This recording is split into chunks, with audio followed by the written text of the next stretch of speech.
9 ya. Muy buenos días, iniciamos la columna NOA hoy lunes 9 de junio del 2025. En Salta tenemos una temperatura media fría, ¿no? Sí, Fría, está fresco. dice que va a mejorar el tiempo, así que esperemos que mejore el tiempo e iniciemos una semana con mucha actividad, por supuesto, para todos. Le comentamos que este programa se emite también por las plataformas en forma directa. Usted lo puede ver desde Facebook y YouTube. O sea que si no tiene el canal, lo puede ver también desde su teléfono a través de estas dos plataformas. Bien, como lo habíamos anticipado por las redes, ya se encuentra con nosotros acá la doctora Aida Núñez Burgos, médica cardióloga, especialista en el tratamiento del Chagas, a quien ya le damos la bienvenida. Aida, muchas gracias por estar acá, ¿no? No, muchas gracias a vos por la invitación. Bien. Bueno, Aida es una médica especializada en el tema Chagas y estuvo recientemente en Mendoza, participó del Congreso de Cardiología en la provincia de Mendoza. Bueno, nosotros la habíamos convocado a Aida para que no solamente podamos conversar acerca de este congreso, sino también que podamos dar a través de este espacio, en la cual ella va a estar comprometida para que pueda venir las veces que nosotros la convoquemos, para que nos brinde, nos dé información para ustedes sobre los principales puntos o tips de prevención de un infarto. Por supuesto que lo vamos a ir haciendo a medida que también ustedes nos requieran, ustedes nos consulten a través de las redes, a través del WhatsApp. Ahí tienen el WhatsApp, nos pueden consultar, pueden llamar, pueden preguntar sobre este tema, que es un tema que parece sencillo, pero no es tan sencillo. Así es. Así es, no es tan sencillo, pero eso que decís vos es interesante, el tema de poder responder las dudas las consultas de la gente. Claro. Hay consultas, por supuesto, que van a exceder, digamos, y que van a necesitar una consulta más privada, pero hay algunos parámetros que por ahí a uno le quedan dando vuelta en cuanto a los diferentes sucesos que van pasando, claro. Tal vez de muertes inesperadas y situaciones que generan mucha tensión o muchas preguntas. Claro. Entonces, ir respondiendo a las consultas es un dato Comentame, importante. primero, antes de ir al tema ya concreto de los tips, quisiera que me comentes de este congreso que se realizó en Mendoza. Sí, bueno, en Mendoza se hizo el Congreso Nacional de Cardiología de la Federación Argentina de Cardiología y dentro del marco del Congreso se hizo el Simposio Latinoamericano de Enfermedad de Chagas que se realiza a través del Comité de la Federación Argentina todos los años, y este año se hizo dentro del marco del Congreso Nacional. Bien, vos dijiste que se hizo en Mendoza y a mí me tocó abordar un tema muy interesante que es la enfermedad de Chagas en la mujer. Es cómo se ven, si hay alguna diferencia o no entre cómo es el comportamiento de esta enfermedad entre hombres y mujeres. Eso es importante que saber, ¿no? Claro, por supuesto. Hay diferencias. Hay muchas diferencias entre el corazón del hombre y la mujer. Primero, estructuralmente, el corazón de la mujer es diferente al del hombre, es más chico, digamos, pesa 280 gramos aproximadamente. Las arterias que irrigan el corazón, que son por donde va la sangre del corazón, tiene un diámetro, o sea, un calibre más 25% menos que el diámetro del corazón de las arterias del hombre. Y también es mucho, sus válvulas, vieron que el corazón es una cámara de 4 cavidades, donde están divididas por válvulas, que en las mujeres son cavidades de menor tamaño y también son unas válvulas que son más finas, a diferencia del hombre.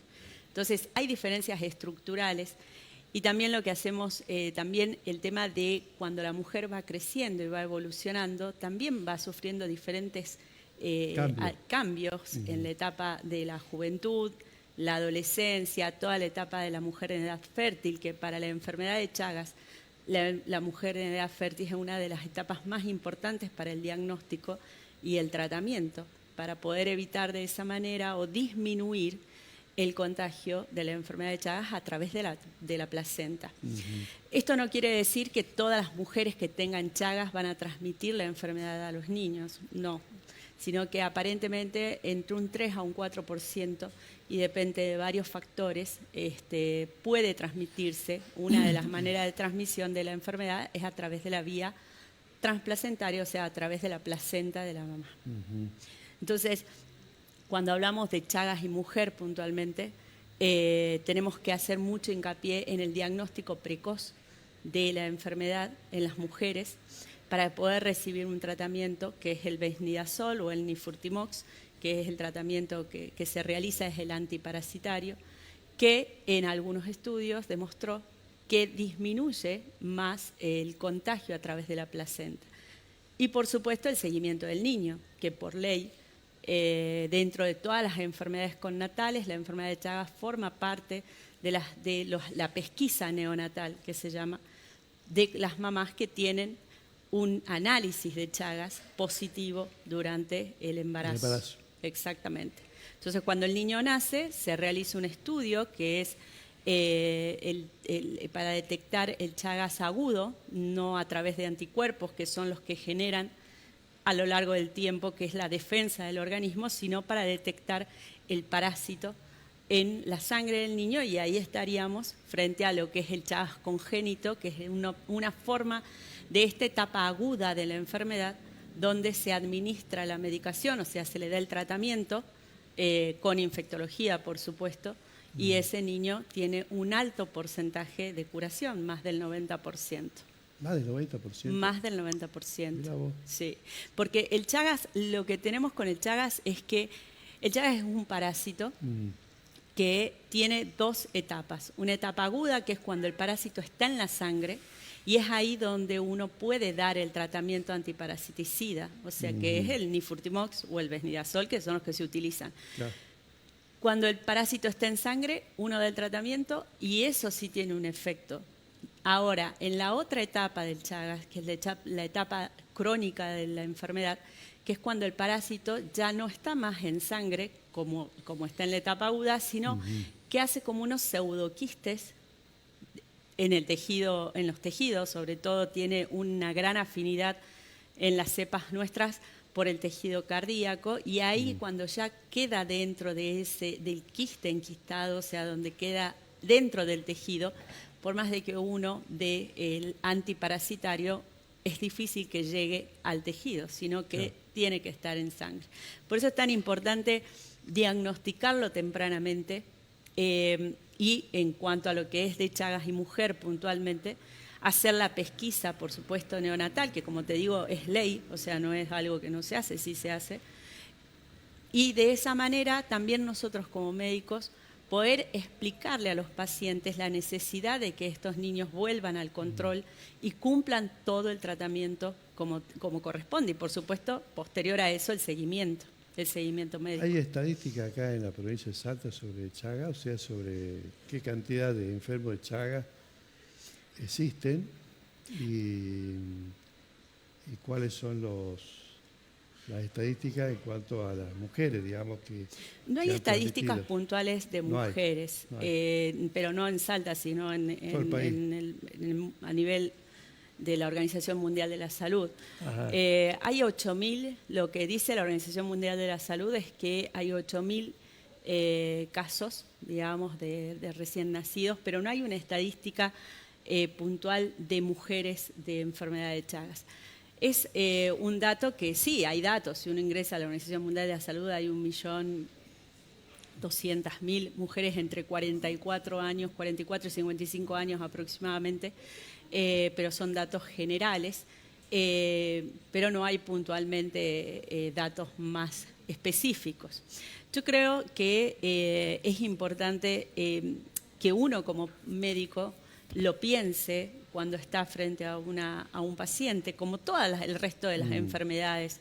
El Chagas, por lo menos desde lo que nosotros venimos trabajando del Comité Nacional de Enfermedad de Chagas de la Federación, lo que venimos trabajando es hacer visible esta enfermedad en cuanto a el diagnóstico de la enfermedad, porque antes bueno, mi papá, sabes, trabajó muchísimo en esta enfermedad. Claro. Y Pionero. siempre, sí, Pionero. pionero, exactamente. Claro. Vos lo has dicho. Y siempre se ha tratado de sacar esta idea de pensar de que tenemos que consultar al médico solo cuando nos sentimos mal. Hacer la medicina de prevención es uno de los grandes pilares que tenemos para poder mejorar la salud de nuestros pacientes. Entonces, en cuanto a Chagas, Chagas es una enfermedad silente, es una enfermedad muy silenciosa, que si uno pregunta, ¿y qué síntomas puedo tener? Y podés tener diversos tipos de síntomas o ninguno. Entonces, es más que todo, el diagnóstico es en esta etapa de la anamnesis, donde nosotros llamamos anamnesis a ese contacto con el paciente en el cual uno conversa y empezamos a ver de dónde viene y la epidemiología, empezar a buscar las enfermedades para diagnosticarlas. Estamos con Aida Núñez Burgos, médica cardióloga especializada en la enfermedad de Chagas, acá en la columna NOA. Ustedes lo pueden ver a través de las dos plataformas de YouTube y Facebook.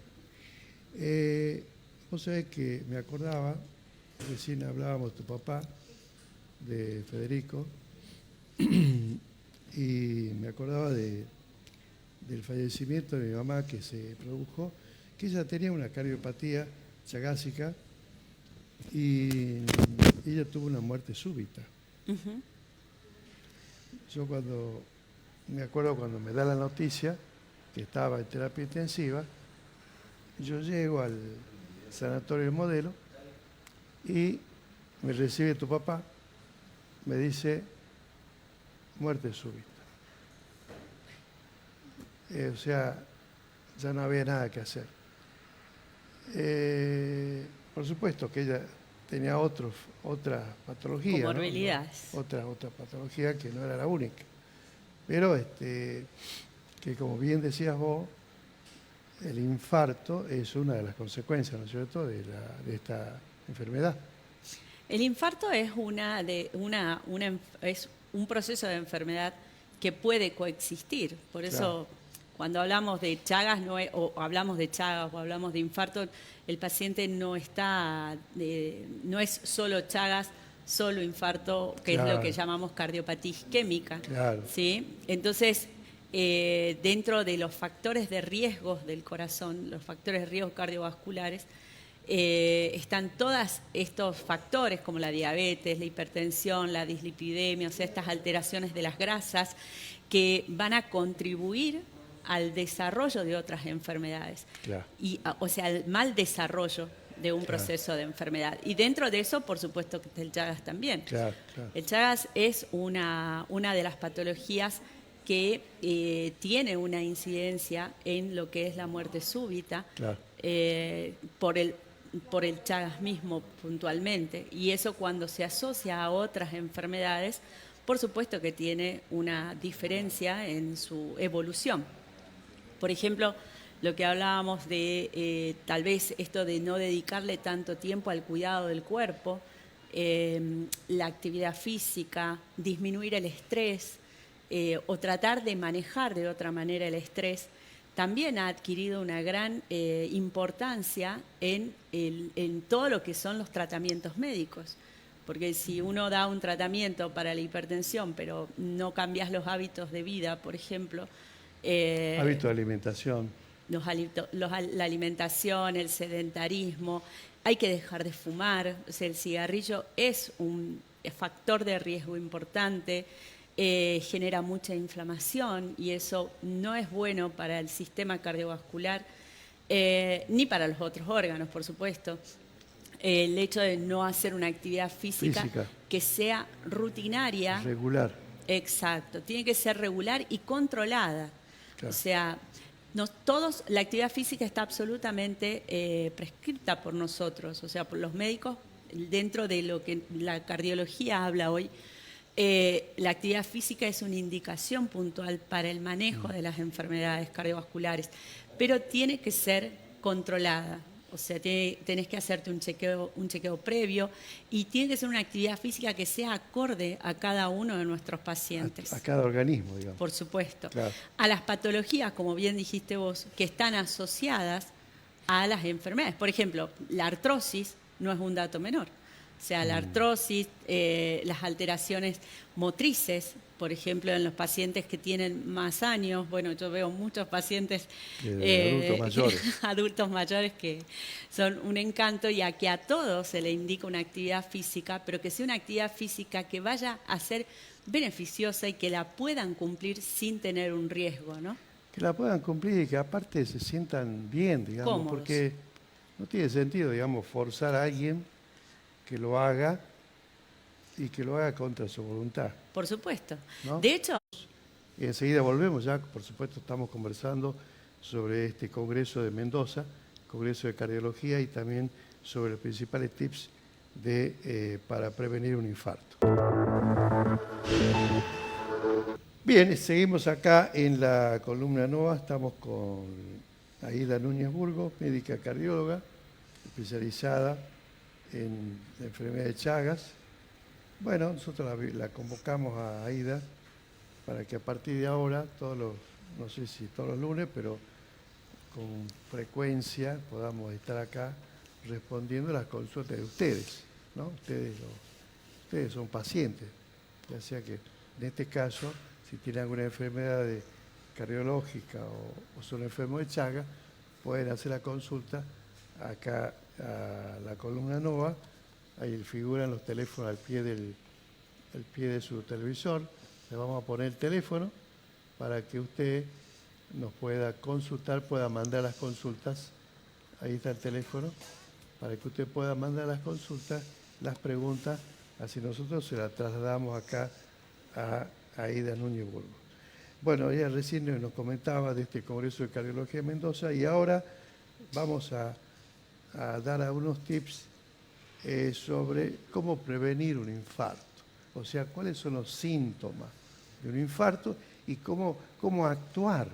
Porque muchas veces, viste, cuando se produce este tipo de accidentes, no sabe uno cómo actuar. O sea, no tener un entrenamiento en cómo actuar, ni tampoco si hay dentro de la familia no hay ningún médico, no hay enfermero, menos todavía. claro.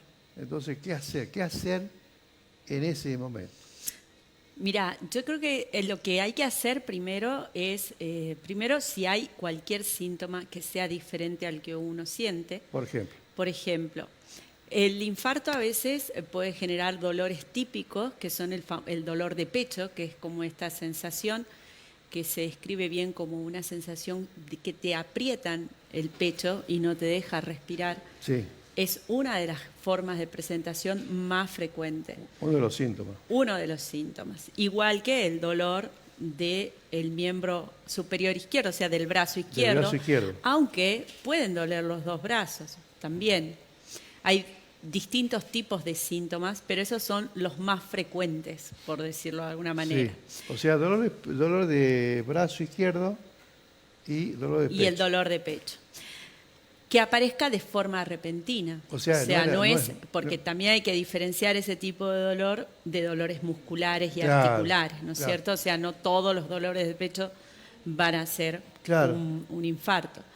Pero si es un dolor que uno no está habitual, no es habitual sentirlo, o son dolores que cuando uno se mueve o cambia de posición, no cambia la sensación de dolor, o sea, no calma, digamos, es para prestar atención, y lo primero que hay que hacer es, si estamos bien, ir urgentemente a una guardia donde un médico pueda definir si realmente estamos frente a un infarto o no. Claro. Y si es un dolor que nos inhabilita o no tenemos con quién ir a una guardia o nos deja quietos, por supuesto llamar al 911 para activar toda la cadena de urgencia médica en la cual podamos llegar a un médico de la manera más rápida posible, a un centro asistencial de la manera más rápida posible. Cuando hablamos puntualmente de infarto, nosotros hablamos de tiempo. El tiempo en el infarto es lo más importante. Claro. Entonces hay que consultar de manera rápida, Claro. digamos, de manera rápida y valorarlo con un médico que nos pueda decir, y si es un infarto, activar todo el otro ¿Y sistema de qué emergencia. hablamos de tiempo? ¿Qué tiempo hablamos? ¿De qué tiempo? Para nosotros es una hora de oro, digamos, que es la primera hora. Sí. Ese es el tiempo en el cual deberíamos tener un diagnóstico, ¿sí? De todas formas, hay veces que los pacientes muchas veces no consultan de manera temprana y por ahí eso es lo que termina retrasando un poco también el diagnóstico. Lo importante es llegar al diagnóstico de manera rápida. En una hora. La hora es el tiempo que nosotros establecemos para poder ganar células del corazón y no perderlas, digamos, en volver a restablecer. Cuando hablamos de infarto, lo que hablamos es... ¿Qué se produce cuando hablamos de infarto? ¿Qué se produce en el corazón? Claro, viste, yo al principio te comentaba que hay unas arterias que son las que llevan la sangre al resto del corazón. Lo que se produce en un infarto es como una obstrucción, o sea, esa arteria se tapa y lo que deja de pasar es esa sangre al resto del corazón. Entonces, dependiendo de qué arteria, es la parte del corazón que va a sufrir esta falta de oxígeno, y esta falta de oxígeno va a hacer que genere dolor, digamos. Claro. Entonces, cuando se obstruye, o sea, cuando se tapa, por decirlo de una manera más sencilla, cuando se tapa, entonces el tiempo, acá lo importante es lograr que esa arteria vuelva a abrirse para que la sangre vuelva a llegar al lugar donde tiene que llegar.